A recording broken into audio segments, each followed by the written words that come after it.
go camping more and have tended campfires, or like were camping as children, have a very different relationship in my experience than people who are mostly, people who live in urban areas are in general, in my experience, more prone to being afraid of fire than people who live in rural areas where they say heat their house with a stove. So exposure is a big part of it. We have very little culture in urban areas where fire is normal. Like you can't even have a fireplace in some cities because because of the emissions. Like even as a fire dancer, when I started heating my home with a wood stove, changed my relationship to fire again on a whole other level. It's exposure and practice. And then even in that setting, that's a very different setting than I am spinning these fireballs around my body and I hit myself with my poi sometimes. That's scary. But once you see the difference between, like once you understand the difference between fire-safe fabric and less fire-safe fabric that will melt to you versus fabric that will burn, but it won't melt to your skin.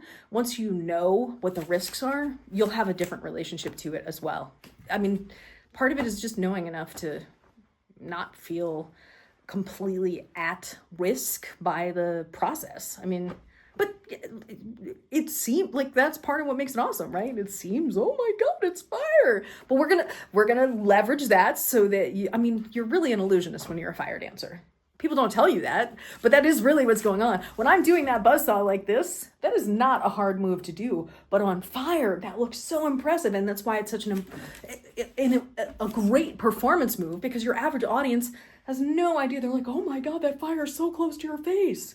Now, it is much more dangerous if you're doing this and the wind is coming this way than if you're doing it and the wind is coming this way from behind you, right? So there's common sense things, but you wouldn't think about it until you're actually in the moment with the fire. This is my job. My job is to help demystify for you something that you're going to use to manipulate your audience. And even if your audience is just yourself, because you're looking at it later, you're like, damn, I look like a pro.